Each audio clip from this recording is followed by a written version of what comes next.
হুজুর আমরা তো জান্নাতের দরজা দেখতে পাই না, জান্নাতের দরজাগুলো খুলছে কিভাবে জানবো? রাসূল পাক সাল্লাল্লাহু আলাইহি ওয়াসাল্লাম বলেন, জান্নাতের দরজা খুলে দেওয়া মানে হলো মাহে রমজানুল মোবারক আসার সাথে সাথে ঈমানদারগণ যে জান্নাতে যাওয়ার যে কাজগুলো, সেই কাজগুলো বেশি করে, তাকওয়াবান হয়, মুত্তাকি হয়, ফরহেজগার হয়, ইবাদতের মাত্রা বাড়িয়ে দেয়, জিকিরের মাত্রা বাড়িয়ে দেয়, রাকাতের মাত্রা বাড়িয়ে দেয়, কোরআন তেলাওয়াতের মাত্রা বাড়িয়ে দেয়, ফলে জান্নাতের প্রবেশ করার অনেক তারা এগিয়ে যায়। প্রিয় দর্শক, আসসালামু আলাইকুম ওয়া রাহমাতুল্লাহি ওয়া বারাকাতুহু। কাছের কিংবা দূরের, দেশের কিংবা প্রবাসের, যে যেখান থেকে দেখতে পাচ্ছেন সবাইকে মাহে রমজানুল মোবারকের শুভেচ্ছা জানিয়ে আজকে শুরু করছি।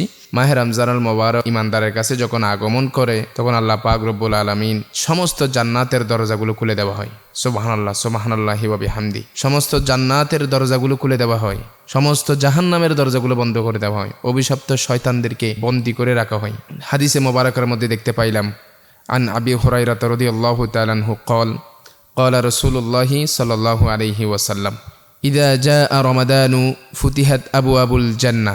আল্লাহ পাক রব্বুল আলামিন বলেন, যখন মাহে রমজানুল মোবারক আসে তখন জান্নাতের দরজাগুলো খুলে দেওয়া হয়। ওয়াগুল্লিকাত আবওয়াবুন নার, যখন মাহে রমজানুল মোবারক আসে তখন জাহান্নামের দরজাগুলো বন্ধ করে দেওয়া হয়। ওয়াসুফিদাতিশ শায়াতিন, শয়তানদেরকে বন্দী করে রাখা হয়। তাহলে আমরা আজকে জানতে পারলাম হাদিসে মোবারকের মধ্যে রাসূল পাক সাল্লাল্লাহু আলাইহি ওয়াসাল্লাম বলছেন, যখন মাহে রমজানুল মোবারক যখন ঈমানদারের কাছে যখন আগমন করে, আল্লাহ খুশি হয়ে সমস্ত জান্নাতের দরজাগুলো খুলে দেন। এখন জান্নাতের দরজা খুলে দেন, হুজুর আমরা তো জান্নাতের দরজা দেখতে পাই না, জান্নাতের দরজাগুলো খুলছে কিভাবে জানবো? রাসূল পাক সাল্লাল্লাহু আলাইহি ওয়াসাল্লাম বলেন, জান্নাতের দরজা খুলে দেওয়া মানে হলো মাহে রমজানুল মোবারক আসার সাথে সাথে ঈমানদারগণ যে জান্নাতে যাওয়ার যে কাজগুলো, সেই কাজগুলো বেশি করে, তাকওয়াবান হয়, মুত্তাকি হয়, ফরহেজগার হয়, ইবাদতের মাত্রা বাড়িয়ে দেয়, জিকিরের মাত্রা বাড়িয়ে দেয়, রাকাতের মাত্রা বাড়িয়ে দেয়, কোরআন তেলাওয়াতের মাত্রা বাড়িয়ে দেয়, ফলে জান্নাতের প্রবেশ করার অনেক তারা এগিয়ে যায়। এটা হচ্ছে জান্নাতের দরজা খুলে দেওয়ার একটা অর্থ।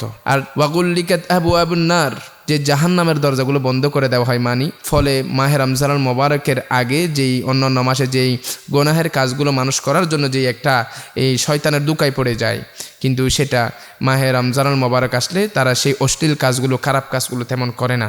তার মানে জাহান্নামের যাবার জন্য যে কাজগুলো করা দরকার, সে কাজগুলো তারা করে না, যার ফলে আল্লাহ তাআলা জাহান্নামের দরজাগুলো বন্ধ রেখেছেন। নবী এই হাদিসে মোবারকের মধ্যে বলেছেন, ওয়াসুফিদাতিশ শায়াতিন, এবং শয়তানদেরকে বন্দি করে রাখা হয়।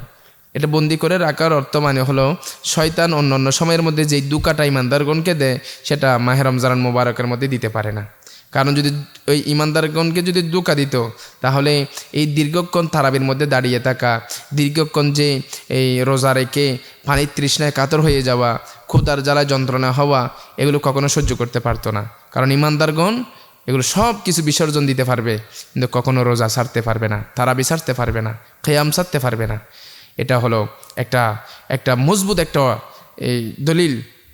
তাহলে শয়তান চলে যাওয়ার পরেও, শয়তানকে বন্দি করার পরেও মানুষরা কেন শয়তানি করে, মানুষরা কেন এত অশ্লীল কাজ করে? কারণ শয়তান তাদেরকে আগে থেকে শয়তান বানায় ফেলছে, আগে থেকে তাদের কলব নষ্ট করে ফেলছে। কলব নষ্ট করার কারণে তারা মাহে রমজানুল মোবারক আসার পরেও, শয়তান চলে যাওয়ার পরেও তারা এই গুনার কাছ থেকে বের হয়ে আসতে পারতেছে না।